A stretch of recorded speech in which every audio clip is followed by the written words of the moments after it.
திருமூழிக்குளம் Lakshmana Perumal temple. திருமூழிக்குளம் என்பது 108 வைஷ்ணவ திவ்ய தலங்களில் ஒன்றாகும். நம்மாழ்வாரால் பாடல் பெற்ற இத்தலம் கேரள மாநிலம் எர்ணாகுளம் மாவட்டத்தில் அமைந்துள்ளது. 13 மலைநாட்டு திவ்ய தேசங்களில் இதுவும் ஒன்றாகும். குட்டியாட்டம் எனப்படும் பாரம்பரிய நடன வடிவத்தை பின்பற்றும் சில கோயில்களில் இந்த கோயிலும் ஒன்றாகும். இந்த கோயில் எர்ணாகுளத்திலிருந்து சுமார் 25 கிலோமீட்டர் தொலைவில் அமைந்துள்ளது.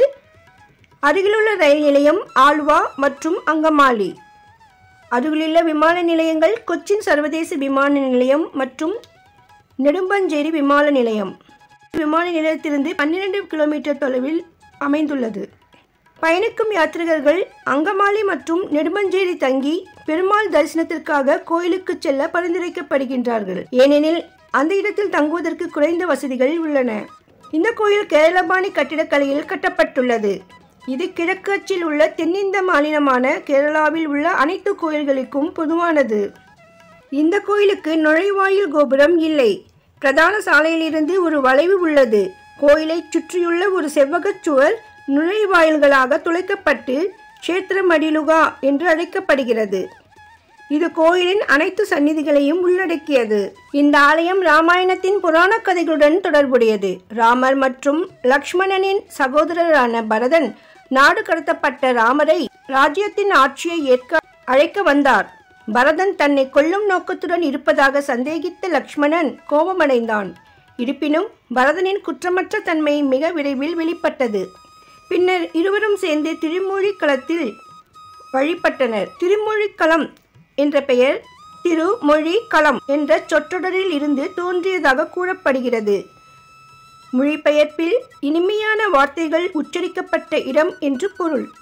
மற்றொரு புராணத்தின்படி ஹரித முனிவர் இந்த இடத்தில் தவம் செய்து கொண்டிருந்தார். விஷ்ணு அவரது பக்தியால் மகிழ்ந்து அவருக்கு தோன்றினார். அனைத்து மனிதர்களும் வர்ணாசிரம தர்மத்திற்கு செல்ல வழிவகை செய்யுமாறு விஷ்ணுவிடம் முனிவர் வேண்டினார். விஷ்ணு புனித வார்த்தைகளை உச்சரித்தார். அதன் பிறகு இந்த இடம் திருமூழிக்களம் என்று அறியப்பட்டது. விஷ்ணு சகஸ்ரநாமத்தின்படி லக்ஷ்மணன் என்பது விஷ்ணுவின் பெயர்களில் ஒன்றாகும்.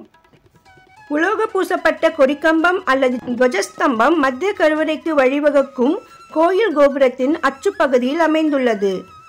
சுத்து அம்பலம் என்பது கோயில் சுவர்களுக்குள் வெளிப்புற மண்டபமாகும். மைய சன்னதி மற்றும் தொடர்புடைய மண்டபம் நல்லம்பலம் எனப்படும் செவ்வக அமைப்பில் அமைந்துள்ளது. நல்லம்பலம் கருவறைக்கு நுழைவாயிலுக்கு இடையே நமஸ்கார மண்டபம் என்று அழைக்கப்படும் ஒரு உயர்த்தப்பட்ட சதுர மேடை உள்ளது. இது பிரமிடு கூரையை கொண்டுள்ளது. தெய்வத்திற்கு பிரசாதம் சமைக்க பயன்படுத்தப்படும் சமையலறை தேவரபுரா நுழைவாயிலிருந்து நமஸ்கார மண்டபத்தின் இடதுபுறத்தில் அமைந்துள்ளது. பலிதாரா எனப்படும் தேவர்கள் மற்றும் பண்டிகை தெய்வங்களுக்கு சடங்கு பிரசாதம் வழங்க பயன்படுத்தப்படும் ஒரு பலிபீடமாகும். ஸ்ரீ கோயில் என்றழைக்கப்படும் மைய கோயிலில் மூலவரின் சிலை உள்ளது. இது 5 படிகள் வழியாக அடையக்கூடிய ஒற்றை கதவு கொண்ட ஒரு உயர்ந்த மேடையில் உள்ளது.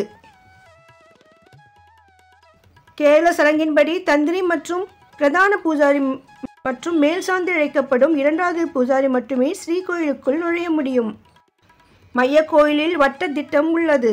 அடித்தளம் கிரானைட்டால் கட்டப்பட்டது மற்றும் கூம்பு வடிவ டெரகோட்டா ஓடுகளால் ஆன கூரை உள்ள ஒரு மர அமைப்பால் ஆதரிக்கப்படுகிறது. கோயிலில் தட்சிணாமூர்த்தி, கிருஷ்ணர், பகவதி மற்றும் ஐயப்பன் வடிவத்தில் சிவன் சந்நிதிகள் உள்ளன. இந்த இடத்தின் பெயருக்கு பின்னால் உள்ள புராண கதை பூர்ணா நதியின் கரையில் தவம் மற்றும் தியானம் செய்த ஹரித மகரிஷியின் கதையில் இருந்து உருவாகுகிறது. விஷ்ணு மகரிஷியின் அர்ப்பணிப்பால் ஈர்க்கப்பட்டு கலியுகத்தின் தொடக்கத்தில் அவர் முன் தோன்றினார். கலியுகத்தின் சிரமங்களை சமாளிக்க விஷ்ணு ஹரித மகரிஷிக்கு சில அறிவுரைகளை வழங்கினார். மேலும் அந்த அறிவுரைகள் புனித வார்த்தைகள் என்று பொருள்படும் திருமொழி என்று அழைக்கப்படுகின்றன. அதன் பிறகு இந்த இடம் திருமொழிக்களம் என்று பெயரிடப்பட்டது. கலாம் என்றால் இடம் என்று பொருள். பின்னர் திருமொழிக்களம் திருமூழிக்குளம் ஆனது. இந்த கோயில் ராமாயண புராணத்துடன் தொடர்புடையது. இங்கு ராமரின் சகோதரரான லக்ஷ்மணன் தனது சகோதரர் பரதனுடன் சேர்ந்து தலைமை தெய்வம் லக்ஷ்மண வடிவத்தை எடுத்து இங்கு வழிபட்டார். இந்த கோயில் நாலாம்பல யாத்திரையின் ஒரு பகுதியாக இருக்கும் 4 கோயில்களில் ஒன்றாகும். 108 திவ்ய தேசங்களில் இக்கோயில் 68வது திவ்ய தேசமாகும். 18 மற்றும் 19ஆம் நூற்றாண்டுகளில் திவ்யகவி பிள்ளை பெருமாள் ஐயங்காரின் 108 திருப்பதி அந்தாதி போன்ற பல படைப்புகளில் இந்த கோயில் குறிப்பிடப்பட்டுள்ளது. இக்கோயிலின் முக்கிய திருவிழாக்களாக வைகுண்ட ஏகாதசி மற்றும் திருவோணம் உள்ளது. கோவில் குளம் பூர்ண நதி, சாலக்குடி புழா, தீர்த்தம் பெருங்குளம், சங்கத்தீர்த்தம், சிட்டாறு, கோபுரம் சௌந்தர்ய விமானம். மற்றொரு நம்பிக்கை என்னவென்றால், துவாபர யுகத்தின் முடிவில் துவாரகை கடலில் விழுந்தது. ஸ்ரீகிருஷ்ணர் வழிபட்ட ஸ்ரீராமர், பரதன், லக்ஷ்மணன் மற்றும் சத்ருகுணனின் 4 சிலைகளும் கடலில் அடித்துச் செல்லப்பட்டன.